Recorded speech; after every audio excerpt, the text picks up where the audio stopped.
sock, and now the blazer.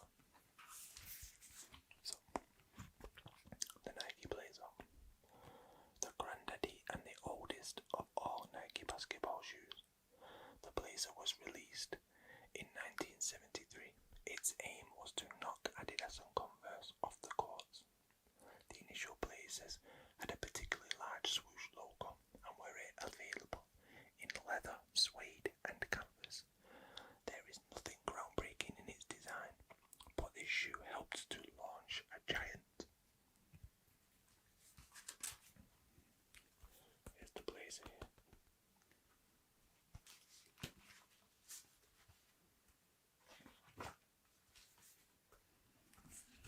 Next up, the Bruin. The Nike Bruin is another of Nike's oldest designs and is a legend. Released as a low-cut basketball shoe in 1973, the model is very similar in design to a blazer low. However, the Bruin was released in many different colourways and was noticeable for its thick rubber sole incorporating a herringbone pattern for better grip. Here's the Bruin, which you can see very similar to the blazer, but like a low-cut with a different bottom. Next up, everyone's favourite at the minute, the Nike Dunk. The Dunk was released in 1986 and its multiple colourways immediately caught the imagination of the American market. The shoes came in high and low versions and also had two sets of laces to match either shoe colour. They were not initially released in Japan, but it was there that fashion lovers made the shoe the cult object that it is today. Here's the Dunk highs here. You can see the famous black and yellow. Does need a Wu-Tang logo on the back there, and if you know, you know.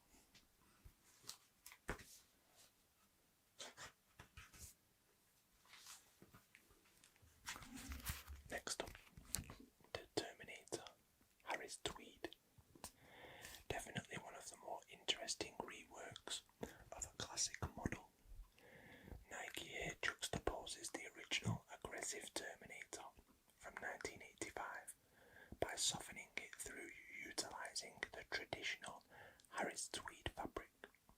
Apparently it took 50 Scottish Hebridean Islanders to weave the quantity of fabric required for production. Yes, it's got 2 pages. As you can see here. There's the shoe there. Full Harris Tweed. I wonder how much a pair of them is worth nowadays.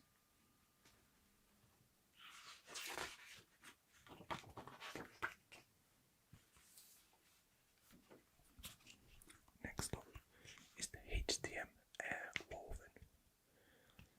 These 2002 releases are examples of Nike's collaboration with 3 designers. The H is for Japanese designer Hiroshi Fujiwara.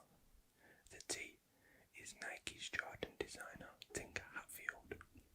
And the M is for Mark Barker. The result is the HTM series of co-designed shoes. In this model, the group took the woven design and simply made it into a boot cut with laces. And you can see the HTM on this picture. There. It's like a woven chuckle boot, quite cool.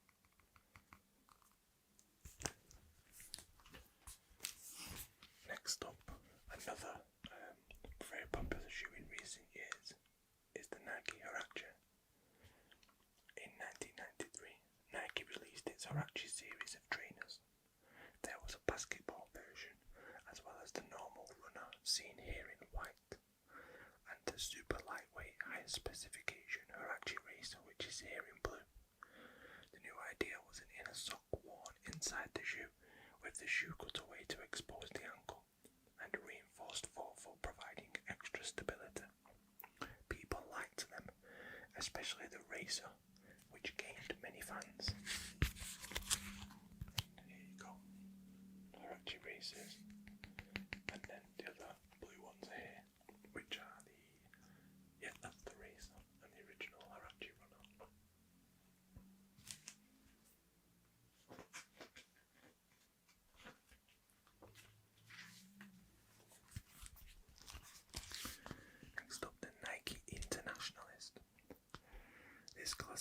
Nike running shoe comes from an era when many people feel that the company was at its best. The Internationalist was released in 1982 and exhibited the classic shape seen in many shoes of the same era. It was one of the first Nike shoes, along with the Wimbledon, that was picked up and adopted by the casuals in the then Adidas-obsessed UK. So we speak about casuals a lot in this book, which are basically the football fans of the UK, where they have quite a strict dress code. That's the Internationalist there.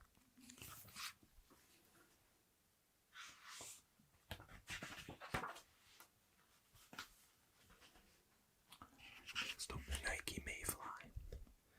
Nike co-founder Bill Bowerman believed the ultimate runner would support you just 1 meter past the finish line before wearing away. Apparently every extra 100 grams you can carry on your feet uses approximately 1% more energy to perform at the same level. So the Mayfly is lightweight and engineered to last for 100 kilometers, 62 miles of running and racing. Hence the name. The Mayfly is an insect that lives, breeds and dies all in one day. And it actually says on it, engineered to last 100 kilometers. The Mayfly. Because the Mayfly's life cycle is a day, and that's the whole reason. It's quite cool. Looks like a block of cheese.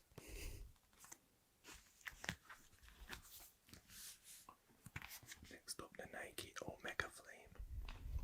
The Omega Flame was released in 1983-4 and was a spin-off design of the already established Omega series of shoes. Not particularly heralded at the time, and not really well known outside the inner circle of Nike fans today. This shoe is definitely a well-kept secret. The Flame name is reflected in the use of a diffused colourway of flame-type colours employed in the nylon upper. And again, when they was making this book, they could only find a Peterboard pair.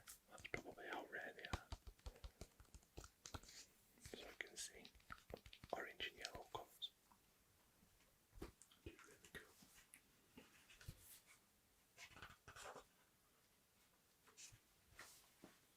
Next up, the Stussy Blazer Mid. In order to produce this model, Nike has teamed up with the street fashion label Stussy, a company that was traditionally linked to the surf and skate scenes, but has now become an integral part of urban wardrobe.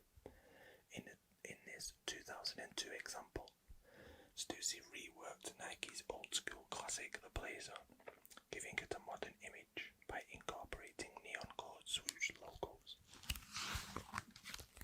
You can see them here.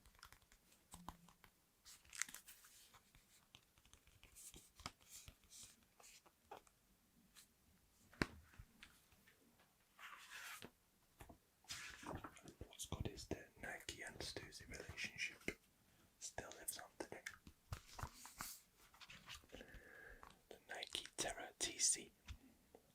The Terra TC was released in 1982 and continued the tradition of classic Nike running shoes such as the Roadrunner and Scout. From the late 70s, there was nothing groundbreaking in the look of the TC, but its design and colourway ensure an appealing product. Very similar to like the old runners, like the Internationalist and whatnot. And the Nike Valkyrie, like the Terra TC opposite. The Valkyrie is another simple yet classic running shoe from Nike, although it was released in 1982. The Valkyrie is reminiscent of many Nike runners from the previous decade. Note, too, that this shoe is from the era when Nike included the name of its models on the top. You can see here the Nike Valkyrie. Quite a nice cherry red colour.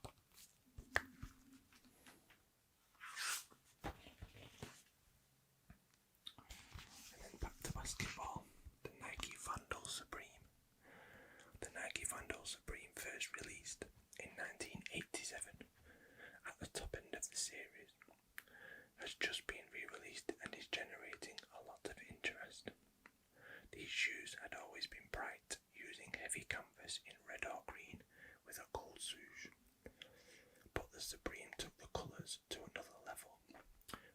shiny silver material and brightly coloured ankle straps. Too garish to be a big success at the time, the shoes are now part of Nike folklore. And look at those.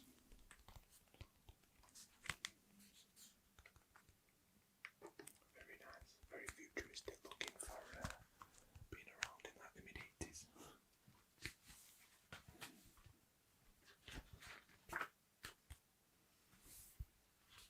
Next up is the Nike Waffle and Waffle Racer. These are two of the most famous of all trainers, worn in the early 70s by the runner Steve Prefontaine. Though not released until 1974, legend has it that Nike was inspired by the pattern on a waffle iron when looking to improve the sole units for shoes. And that's pretty much